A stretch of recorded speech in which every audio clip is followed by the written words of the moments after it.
Bonjour à tous, soyez les bienvenus dans ce 13h dans l'actualité, la lumière sur les actions du gouvernement de la rupture à l'université d'Abomey-Calavi ce week-end. Le groupe de réflexion alternative et perspective était en conférence publique pour éclairer l'opinion sur les réalisations du régime dans sa marche vers le social. Les déchets solides ménagers, on en parle dans ce journal, l'attention portée sur leur traitement. Le Rotary Club a mis à disposition un centre de traitement et de valorisation des ordures, ceci en partenariat avec l'université d'Abomey-Calavi. Vous verrez cet espace de promotion écologique installé à l'ADA inauguré ces derniers jours. Et puis, pour la défense de leurs intérêts sociaux, les travailleurs de l'administration, de la jeunesse et des sports et des loisirs constitués en syndicat étaient en congrès samedi. Ils ont revu le fonctionnement de leur creuset en revisitant les tests avant de procéder à la mise en place de nouveaux bureaux. On verra tout ceci avec Ali Moumoui. C'était les titres. Bienvenue dans ce journal. On démarre par la conférence publique du groupe de réflexion alternative et perspective à l'université d'Abomey-Calavi samedi. Les membres entourés de hauts responsables du régime ont présenté aux acteurs du monde universitaire les actions sociales du régime de la rupture. Les échanges ont porté sur les acquis et les contributions au développement et à l'épanouissement des citoyens béninois. Plusieurs communications ont enrichi les discussions. Herman Parfait, Anyamboussou, Moufid Sabour. C'est en 2018, dans un contexte sociopolitique fortement marqué par la réforme du système partisan au Bénin, que le GRAP, groupe de réflexion alternative et perspective, a vu le jour.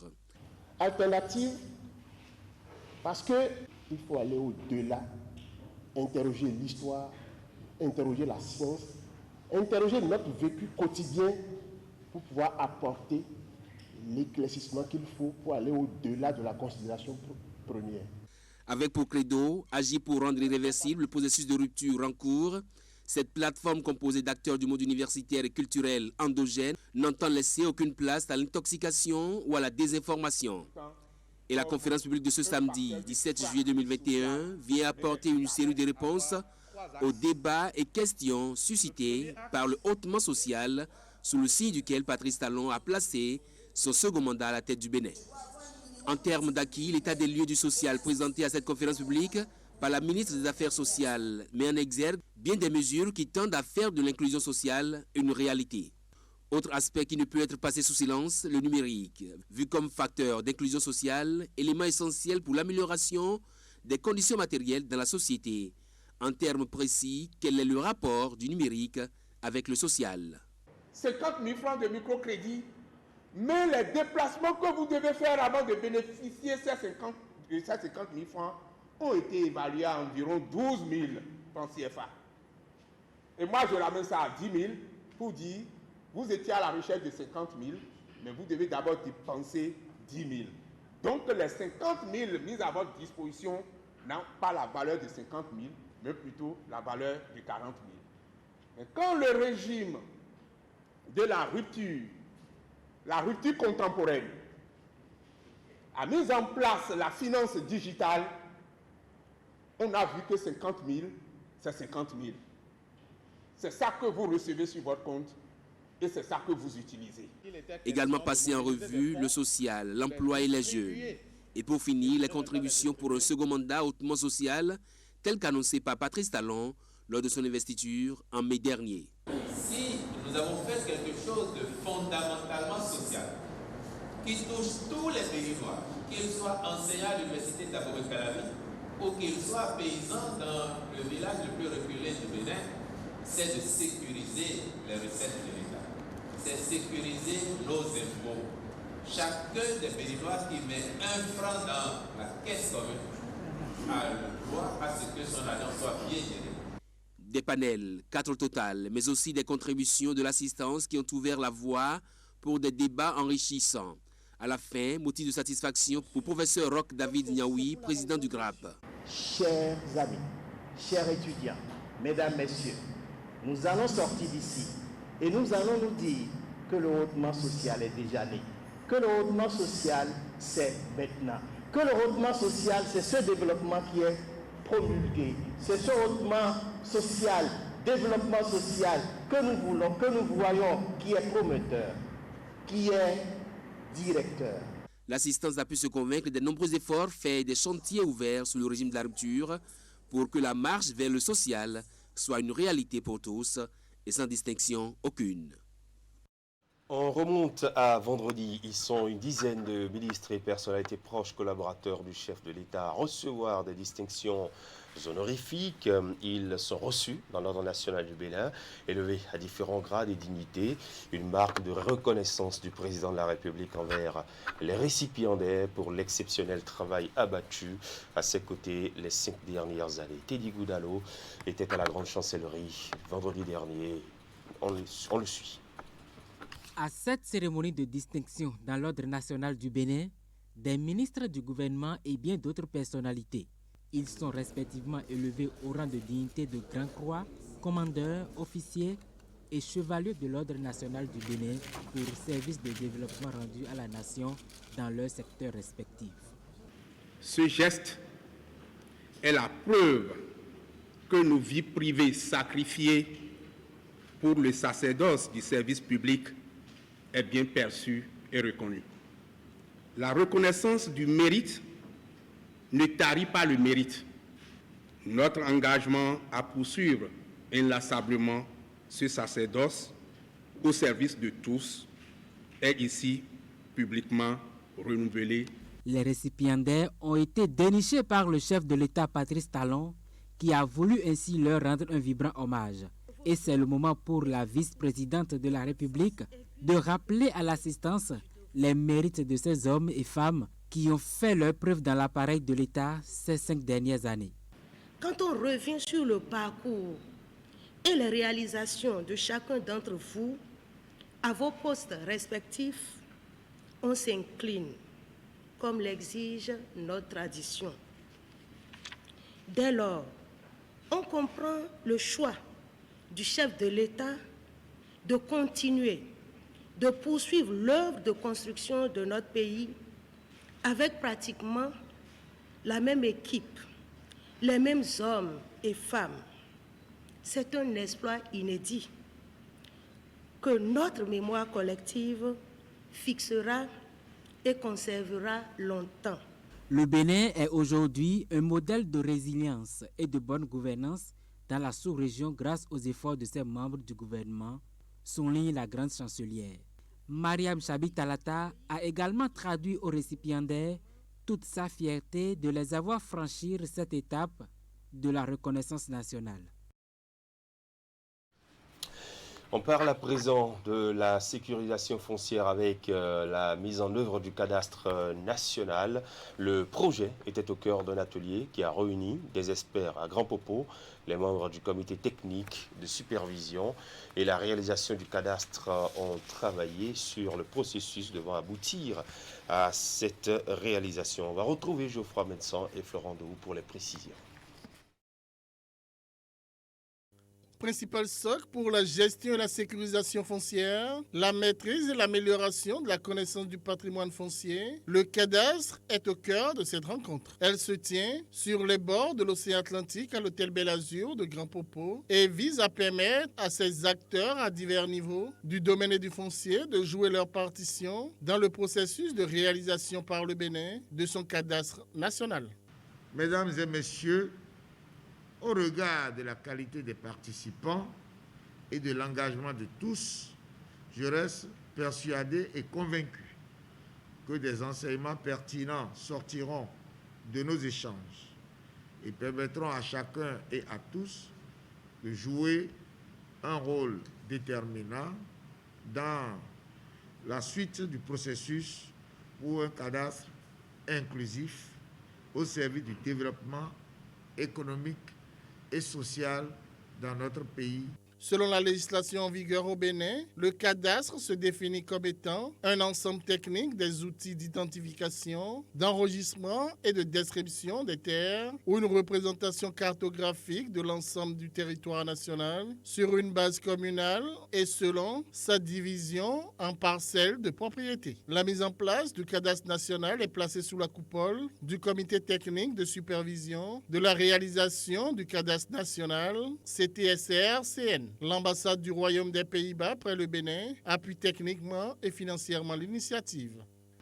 Le Royaume des Pays-Bas au Bénin s'est engagé depuis des années à accompagner le gouvernement du Bénin dans la mise en œuvre de la réforme sur le foncier, notamment la réalisation d'un cadastre national avec un accès sécurisé au foncier pour les individus, dont les jeunes et les femmes.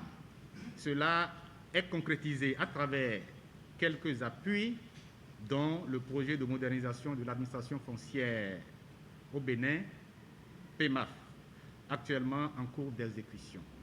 L'atelier se déroulera suivant une approche participative articulée autour de 2 communications. La première porte sur le point d'étape de la mise en place du cadastre national et perspectives. La seconde traite des outils et méthodes de réalisation du cadastre à l'ère du numérique.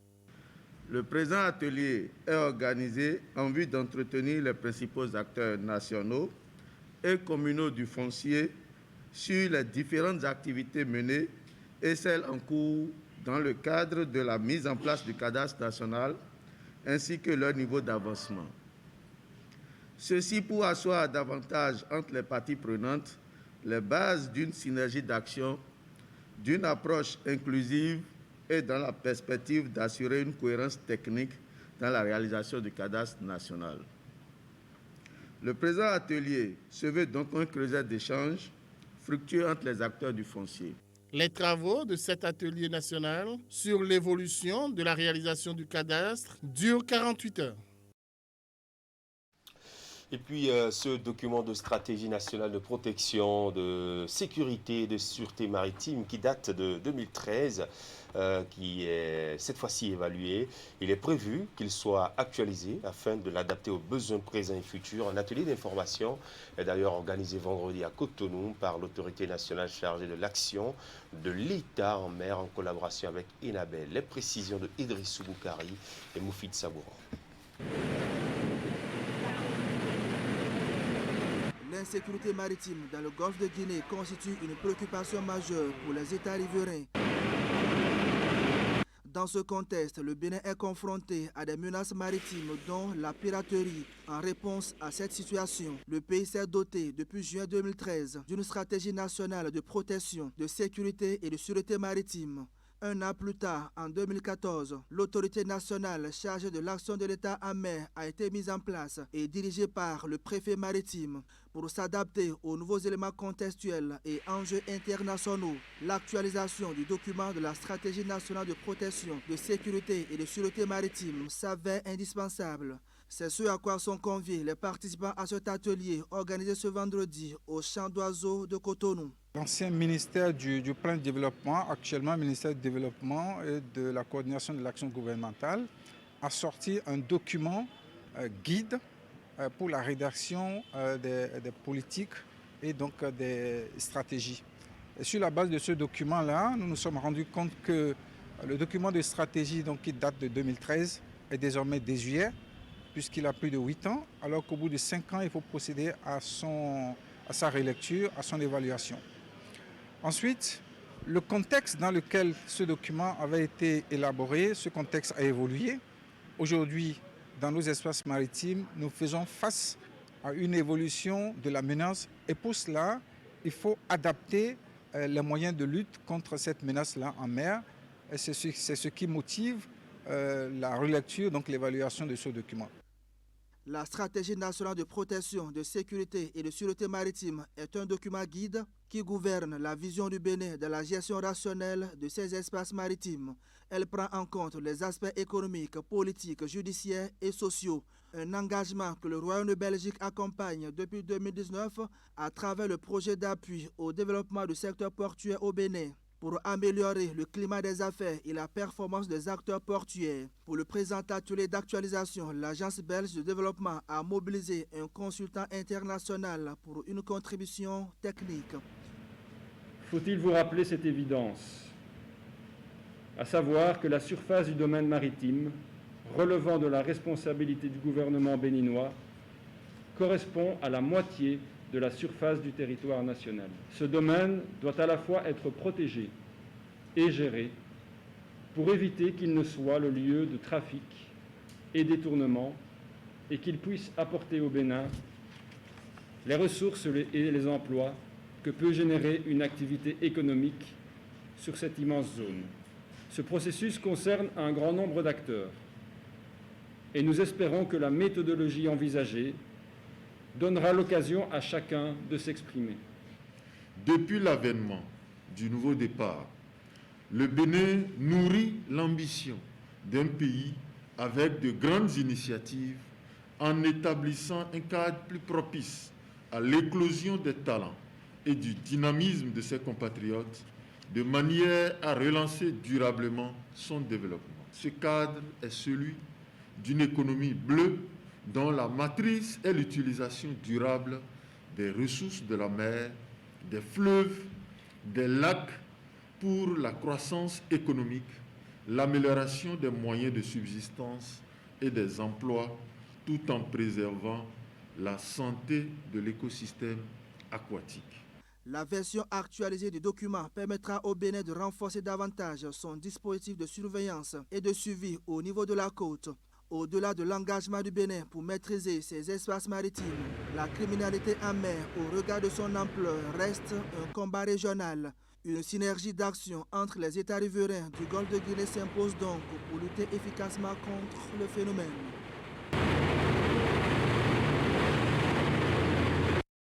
C'est une action pour la maîtrise des déchets engagée dans la protection de l'environnement. Le Rotary Club International met à disposition un centre de traitement et de valorisation des déchets. C'est un espace de promotion écologique installé à l'ADA. Il est inauguré samedi. L'Université d'Abomey-Calavi est partenaire de ce vaste projet. Tanguy Agoyi et Deroupé. L'acte consacre l'ouverture officielle d'un centre de valorisation des déchets dans le sud du Bénin. C'est à l'ADA, le chef-lieu du département de l'Atlantique, qui s'érige désormais en capitale écologique de la partie méridionale du Bénin, de la mise en valeur des déchets produits par les populations. Et ce statut, la ville le doit au Rotary Club International, qui y a mis en partenaire du projet plus de 44 millions de francs CFA. L'organisation internationale n'est pas à son premier acte dans le domaine de la préservation de l'environnement. Nous avons déjà eu à faire des actions sur l'environnement avec le professeur Clédio et il s'agissait de donner des cours à des étudiants qui venaient des cités lacustres parce qu'en ce temps-là, nous avions implanté un grand projet dénommé Eau potable pour l'Afrique. Dans le centre, 2 départements. L'un consacré à la transformation des déchets plastiques ou leur recyclage en éléments utilisables importants comme les pavés et autres. L'autre, par contre, est affecté à la transformation en éléments d'amendement du sol pour booster l'agriculture. Des équipements y sont déjà installés et tournent à plein régime, au grand bonheur du professeur Placide Clédio, directeur du centre Valdera de l'Université d'Abomey-Calavi, l'autre partenaire. L'universitaire est engagé dans le domaine depuis plus de 10 ans maintenant.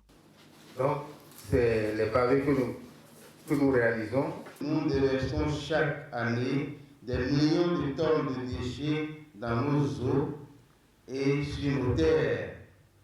La vision pour une Afrique sans pollution doit interpeller tous, États et dirigeants du secteur privé et société civile, afin que nous puissions mettre en œuvre de manière transparente et exclusive une vision commune et des actions réalistes pour lutter contre toute forme de pollution. Dans une vision d'anticipation, le projet a envisagé un deuxième volet consacré à la formation des jeunes pour assurer une relève dans la récupération et la valorisation des déchets. Une option pour en assurer la pérennité et qui soulage la mairie déjà inscrite dans cette vision-là. Ce projet vient à point nommé car elle vient renforcer la mairie d'Alada qui envisage de faire de la gestion et de la valorisation des déchets, surtout plastique, son cheval de bataille à l'effet de lutter efficacement contre la pollution de la ville et la dégradation de l'environnement. Ce projet de valorisation des plastiques dans le sud du Bénin que vous venez de financer serait d'une utilité capitale. Nous ne devons pas considérer le plastique comme dangereux. En raison de ses caractéristiques, il a permis d'éliminer divers problèmes de notre vie quotidienne, également en termes de coûts. Le Rotary Club Cotonou Marina, qui s'est fait appuyer par d'autres clubs italiens pour accompagner le projet, intervient dans ce domaine de la vie humaine, dont la préservation de la paix et la résolution des conflits, la santé de la mère et de l'enfant, le développement économique et social et maintenant l'environnement. Il est aux côtés de l'université d'Abomey-Calavi pour renverser la tendance de la conquête de l'environnement par les déchets au Bénin. Et voilà, vous êtes créateur, homme de métier, artisan et vous n'avez pas été pris en compte dans le précédent recensement des artisans du Bénin. Une nouvelle opportunité de le faire vous est offerte. Le gouvernement a décidé de procéder à l'ouverture d'une autre liste. Il s'agit d'un recensement complémentaire. L'action s'inscrit dans le cadre de la promotion du hautement social annoncé par le chef de l'État. Modeste Kérékou, ministre des Petites et Moyennes Entreprises, s'adresse aux artisans et les invite à se faire enrôler. Je vous propose de l'écouter. En février-mars 2019, le gouvernement avait déjà ordonné un premier recensement qui a duré quasiment 3 semaines, 1 mois. Ce premier recensement nous avait permis de dénombrer à peu près 241 029 artisans.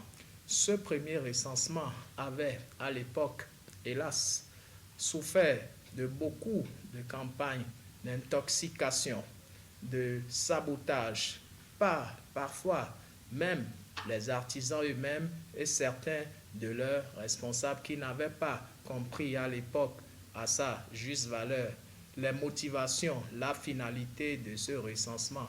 Mais au terme de ce recensement, nous avons pu recenser 241 029 artisans en raison des éléments que je viens d'évoquer tantôt. Mais une fois que les services compétents de l'ANIP ont fini de faire le recensement et que nous avons sorti la liste des 241 000 artisans formellement inscrits donc dans la base de données et que certains artisans ont finalement passé le temps de l'émotion, compris la finalité de ce recensement, parce qu'à la vérité, ce recensement paraît comme leur passeport qui va leur permettre de bénéficier des importants investissements que le gouvernement envisage de faire dans le secteur de l'artisanat pour le professionnaliser, pour le développer et pour augmenter les capacités techniques de nos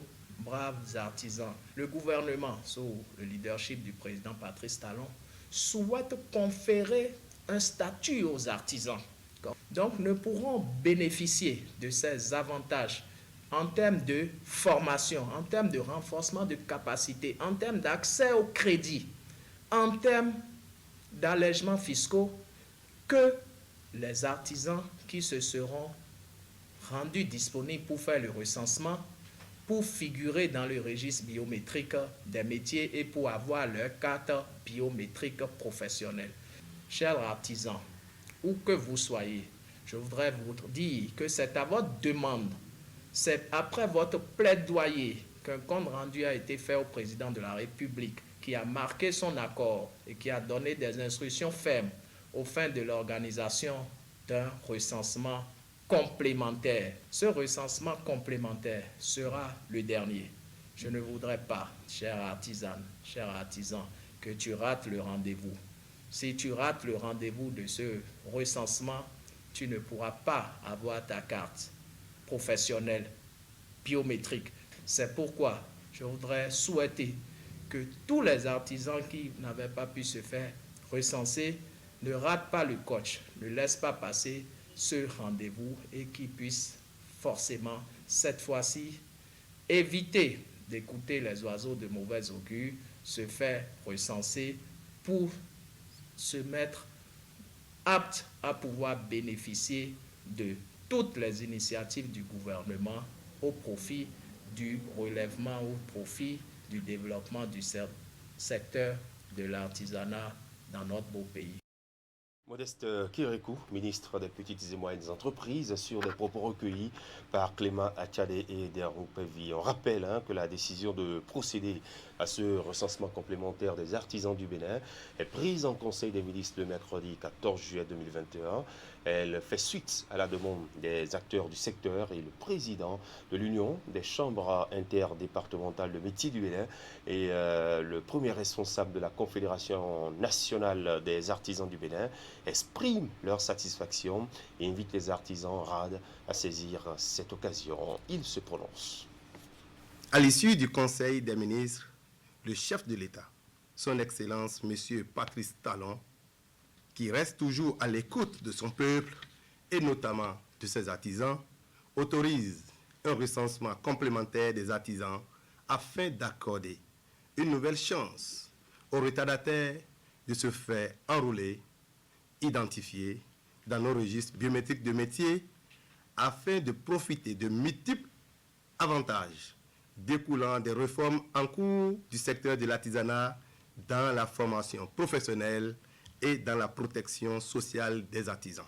C'est donc le moment plus que jamais de saisir encore une fois cette opportunité que nous offre le président de la République de nous rattraper et surtout ceux ou celles qui d'une manière ou d'une autre n'ont pas pu se faire enrôler lors de la première édition du recensement national des artisans.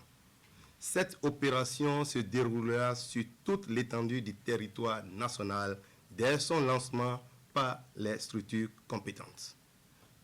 Je voudrais saisir cette occasion, ici et maintenant, au nom de tous les artisans et à mon nom propre, remercier de vive voix le chef de l'État et tout son gouvernement pour le renforcement de la compétitivité du secteur de l'artisanat à travers notamment la structuration, l'organisation et la professionnalisation des métiers. Chers artisans et artisanes, en vos rangs grades et distingués, je voudrais, en ma qualité du président de la Confédération nationale des artisans du Bénin, remercier M. Modeste T. Kirikou, ministre des Petites et Moyennes Entreprises et de la Promotion de l'Emploi, et en particulier le chef de l'État, son Excellence Patrice Talon, pour avoir accepté à nouveau le recensement complémentaire des artisans en vue de l'élaboration d'un registre biométrique des métiers. Il faut noter que, avec les réformes que s'opèrent dans le secteur de l'artisanat, il est important que chaque artisan et artisane fasse partie de la base de données biométriques pour pouvoir bénéficier de nombreux avantages qu'offre le gouvernement. Par exemple, le projet H. Si vous n'êtes pas enregistré, vous ne pouvez pas bénéficier de l'assurance maladie, l'assurance retraite, formation et crédit. Donc il est important pour chaque artisan et artisane de s'inscrire. En temps, nous avions demandé aux artisans de se faire recenser. Certains ne l'ont pas fait. Ceux qui l'ont fait ont pu bénéficier des subventions de l'État dans le cadre du Covid-19. Nous exhortons tous les artisans du Bénin à saisir massivement une fois encore l'opportunité que le gouvernement nous offre en sortant massivement pour se faire recenser. Voilà l'appel qui a donc lancé. Pour la défense de leurs intérêts sociaux, les travailleurs de l'administration de la jeunesse, des sports et des loisirs constitués en syndicats étaient en congé samedi. Ils ont revu le fonctionnement de leur cruiser en revisitant les tests avant de procéder à la mise en place d'un nouveau bureau. Les travaux se sont déroulés à la salle de conférence du Palais des Sports de Cotonou. Ali Moumouni, Rachidi Souberi. Après un premier mandat, Ayman Chabi rempile pour 4 nouvelles années à la tête du syndicat national des travailleurs de l'administration de la jeunesse, des sports et des loisirs Centra JSL. C'est un nouveau bureau dirigeant de 9 membres qui est installé à l'issue de ce premier congrès ordinaire au titre de l'année 2021. Si la confiance est renouvelée au secrétaire général, tous les membres du bureau sortant n'ont pas été reconduits. Je voudrais nous dire, au nom du nouveau bureau élu ce jour, que nous ne ferons rien sans prendre en compte vos nobles et légitimes aspirations.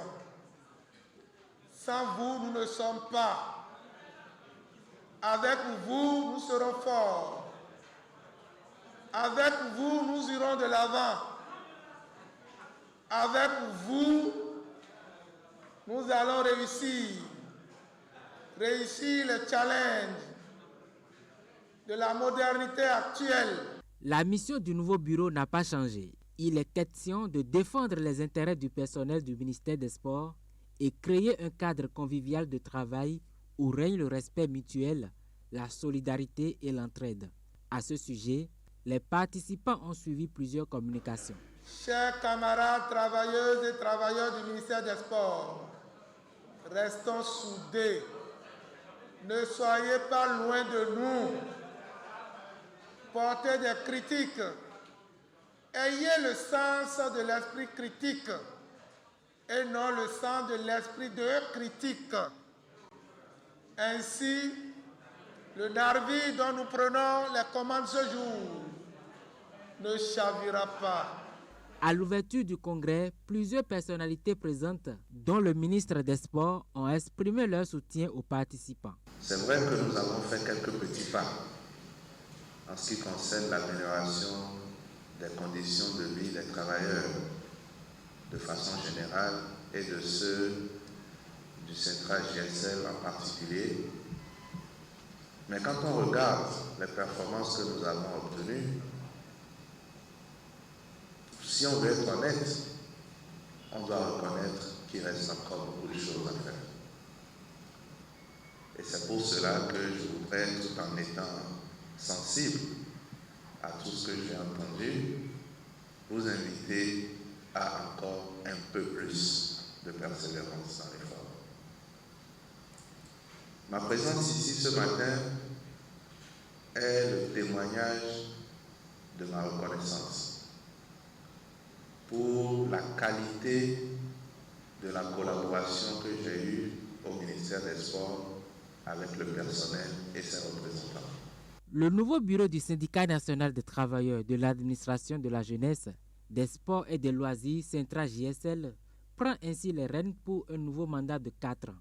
Mandat placé sous le signe du grand rassemblement, de l'esprit d'écoute et du sens du militantisme. Elle se fait plus proche de ses clients et vous allez le voir, des locaux bien équipés pour la prestigieuse clientèle de la Banque Atlantique Bénin. La nouvelle agence dont il est question, installée sur le boulevard de la Marina à Cotonou, vient d'ouvrir ses portes pour le confort et plus d'efficacité dans le service aux clients. On fait une petite visite guidée des bureaux suivis des explications sur les offres. Ceci avec Ali Mouni et Elvis Tonopoint. Le cadre est confortable, le service de qualité, l'attention est particulière. Voici la nouvelle agence que propose la Banque Atlantique Bénin à ses clients prestigieux. À la hauteur de leur distinction, l'accueil qui leur est réservé. L'agence Prestige de la Banque Atlantique Bénin, c'est la nouvelle touche pour plus d'assurance. L'agence Prestige est faite et pensée pour nos clients prestigieux, les chefs d'entreprise, les opérateurs économiques, les personnes politiquement exposées, qui ont des avoirs patrimoniaux, des revenus mensuels au-delà de 2 millions de francs CFA. C'est ce pourquoi nous avons pensé cette agence afin d'adresser de façon personnalisée la clientèle offerte à la qualité de service offerte à cette clientèle. Avant l'ouverture de la nouvelle direction, les responsables de l'institution ont eu une séance d'échange avec leur clientèle. Au cours des discussions, l'agence Prestige est présentée aux participants ainsi que les différents services qui y sont proposés. Nous avons des produits et services personnalisés qui vont du crédit immobilier, des packages des cartes monétiques internationales Gold, Platinum et la carte World Elite. Oui, seulement 350 personnes ont la carte World Elite dans le monde entier. C'est pour ça que nous avons pensé à nos clients qui sont précieux, qui sont prestigieux. Les prestigieux clients de la Banque Atlantique Bénin ont ensuite effectué une visite guidée des locaux de l'agence Prestige.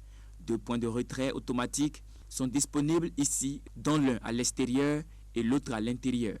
La direction dispose également d'une salle d'attente VIP. Bref, sa configuration est faite de sorte pour assurer les meilleurs services en matière de relations clients personnalisées. La nouvelle agence que nous inaugurons a été pensée et faite pour notre clientèle patrimoniale et de prestige. Chers clients, nous vous assurons de notre engagement à personnaliser nos services et produits qui vous seront offerts dans cette agence.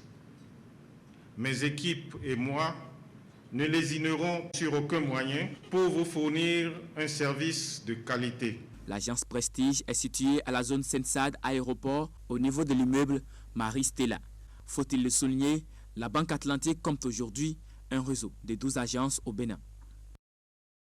Et pour finir, ce concours national qui a fait des heureux dans le rang des plus jeunes qui y ont participé, il a porté sur la cartographie, les technologies, drones initiés par la société Atlas GIS qui se propose de révéler le génie des écoliers et élèves. Nous étions à la première édition qui a rendu son verdict. Les meilleurs ont été récompensés. On fait le point avec Narcisse Alossé et Jocelyn Barriga. Sur ces images projetées devant un public défilent des productions des candidats au concours national de cartographie et de robotique. Une initiative de la société Atlas GIS qui entend donner aux apprenants des établissements scolaires du pays le goût de la cartographie. Aujourd'hui, vous savez, la cartographie est devenue une discipline transversale qui intervient dans tous les domaines d'activité. Pour cela, nous avons pensé susciter l'intelligence de nos enfants afin de susciter en eux les génies qui dorment pour que dans la production cartographique sur différents thèmes, ils puissent s'exprimer. Et sur cette tribune d'expression, les candidats un peu moins de 400 et âgés moins de 16 ans ont planché au choix sur 5 thèmes proposés. Mais 87% des œuvres ont été réalisées sur le thème « Le monde face à la Covid-19 ». Les meilleurs ont fait l'objet d'une sélection rigoureuse, opérée par un jury pluri-institutionnel et suivant 5 critères. Le premier, c'est la clarté du message en lien avec le thème choisi. Deuxième critère, l'originalité de la création. Troisième critère, la propreté dans la finalisation du travail. Le quatrième, c'est le contenu cartographique qui est donné au dessin réalisé. Et le dernier critère, c'est la qualité du dessin. Combinant imagination et langage cartographique, les candidats dans les 2 catégories senior et junior ont fait montre d'une ingéniosité inattendue. À travers leurs dessins, les candidats ont su nous donner leur propre vision du monde, exprimer leur opinion sur les thématiques proposées à travers le choix des couleurs, l'agencement des formes, le style, l'expression de la pensée, leur créativité et leur maturité. Les récompenses, elles, ont été à la hauteur des génies exprimés. Dans la catégorie senior, un ordinateur professionnel du domaine de la cartographie a été offert comme premier prix. Sur le tableau des juniors, le premier prix, un vélo VTT, est revenu à Fadel Alimi Abiola du complexe scolaire Bon Berger de Godomé. Parlant du premier prix, nous en avons toujours reçu à l'intérieur du Bénin qu'à l'extérieur.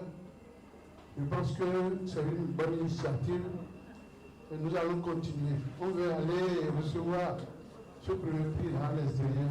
Je trouve qu'aujourd'hui, nous pouvons faire présenter nos enfants au niveau du concours international de cartographie pour que désormais on parle encore du monde et que le Bénin se révèle davantage à travers ses productions cartographiques. Ceux qui ont occupé les 2e et 3e rangs ont reçu respectivement tablettes et drones. Des prix spéciaux ont été attribués aux autres. Le concours national de cartographie et de robotique a donc vécu dans sa première édition avec de grandes ambitions nourries pour les années à venir. Vieille aujourd'hui d'une douzaine d'années, la société Atlas GIS, initiatrice de ce concours, est spécialisée dans la formation en cartographie et le pilotage des drones. Voilà, c'était le 13h chez vous. Merci de nous avoir suivis. Retrouvez l'actualité ce soir à 19h30 sur Canal 3 Bénin. Passez un très bel après-midi et bonne célébration de l'Aïd El Kibir demain mardi.